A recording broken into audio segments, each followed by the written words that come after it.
Islam bukan teroris, teroris bukan Islam.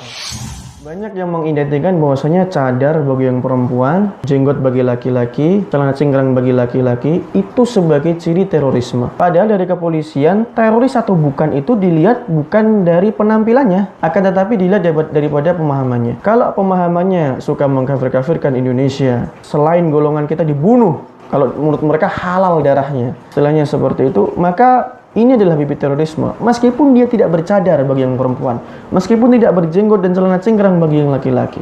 Karena teroris atau bukan itu bukan dilihat daripada penampilannya, tapi dilihat daripada pemahamannya. Maka buat teman-teman sekalian yang sekiranya ingin bercadar bagi yang perempuan, berjenggot dan celana cingkrang bagi yang laki-laki, dan orang tuanya tuh takut dan berpikiran yang aneh-aneh, bahkan melarang karena dikira teroris nanti, berikan saja video ini pada orang tua kalian. Mudah-mudahan bisa membantu kalian. Karena kalau dari saya pribadi, itu bukan ciri teroris. Dari kepolisian pun itu bukan ciri teroris.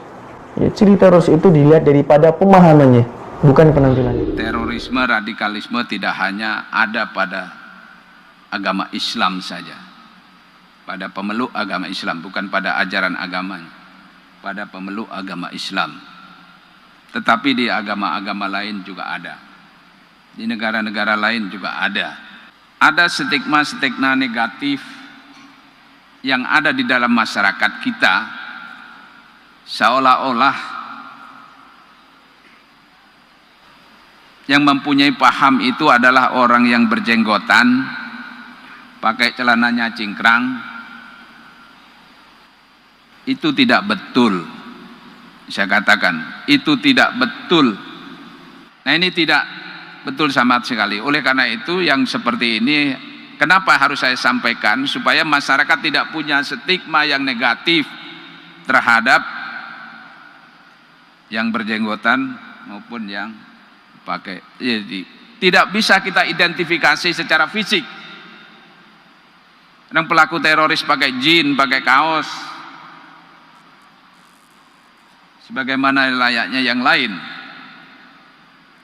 Yang bisa diidentifikasi itu kalau kita berdialog, karena itu pemahaman. Karena itu pemahaman sehingga kita bisa mengidentifikasi seorang ini pahamnya radikal atau tidak, itu kalau kita berdialog. Jadi jangan dikait-kaitkan masalah fenomena ini dengan agama apapun. Ya. Ini tidak ada kaitan dengan agama. Islam tidak pernah mengajar itu. Islam bukan teroris, teroris bukan Islam. Islam bukan teroris, teroris bukan Islam. Saya ingin menggarisbawahi radikalisme itu tidak bisa diidentikan dengan Islam. Radikalisme itu oknum atau mungkin kelompok.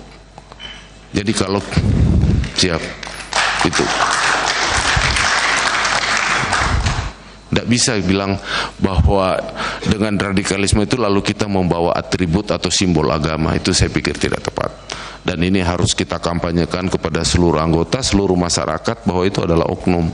Nah, kalaupun kita penegakan hukum juga terhadap oknum, bukan terhadap simbol agama.